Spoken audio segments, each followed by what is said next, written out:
More than a dozen people have been killed after an Israeli airstrike near the entrance of Al-Shifa hospital in Gaza. Israel has claimed responsibility for the bombing, saying Hamas militants were travelling with the targeted ambulance convoy. Well, joining me live is Jennifer Tierney, Executive Director of Doctors Without Borders. Jennifer, thank you so much for joining us. The White House is also calling for a pause in the fighting as international pressure certainly builds to allow more humanitarian aid into Gaza. Can you give us an update, if you don't mind, on the current situation and what you're hearing in Gaza? I mean, more than a pause is needed at this point. A ceasefire between all fighting parties is needed. A pause means that we go back to the status quo of where we're at now. And as you saw earlier in your report, that is completely intolerable. We got a report from one of our physicians, Dr. Abed, in Al-Shifa hospital just a couple of days ago. And what we're seeing from him is a physical structure that is in complete collapse. We are seeing surgeons who are operating anywhere that they possibly can, including on the floor.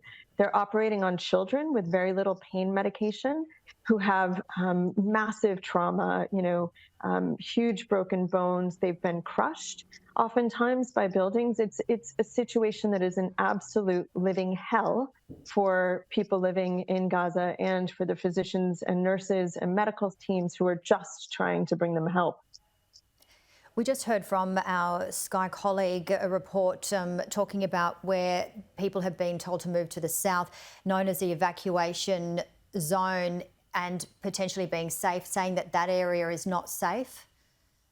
No area is safe right now in Gaza. And one of the things that we're also calling for is a safe passage of our team members. I mean, if the hospitals aren't safe, if medical clinics aren't safe, we can't bring additional team members in to be able to give some relief to people.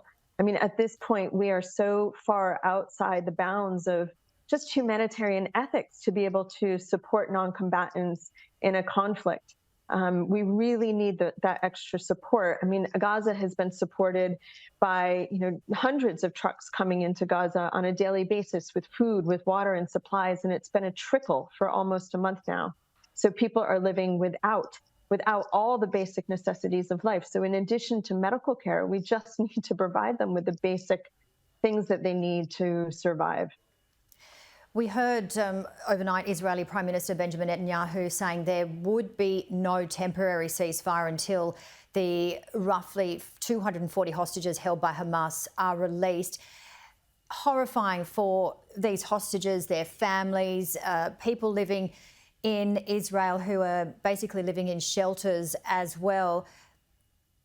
I mean, taking away the politics of it all, both sides just horrific, really no words to describe what's going on. And would you say really no winners? No, there are absolutely no winners here. I mean, what has happened to the hostages and what their families must be going through is completely horrifying. No one would wish that upon anyone that I can think of. And as you say, there are no winners, but the huge amount of catastrophic impact for Gaza and for the Gazan people at this point is beyond anything that could be considered proportional. And so you're seeing hospitals razed, buildings razed. I can't even imagine what the future for rebuilding that community is going to be. And the uniqueness of this conflict is that people can't leave. Typically, you see in a war, refugees fleeing, looking for safety. There is no safe place in Gaza right now. So there is no way to flee, which makes this a very, very unique conflict. And we now have 300 staff on the ground who are also looking for safety, trying to be able to provide medical care. And we are deeply, deeply concerned for them. And of course, we want them to be safe and supported so that they can pass on the medical expertise that they have to people on the ground who are critically injured. Tell us more about what Doctors Without Borders do. You mentioned 300 staff there, but you also work around parts of the world.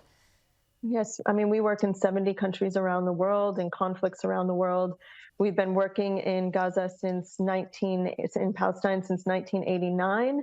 We have offered to support Israel in this conflict as well, but they've respectfully declined that offer.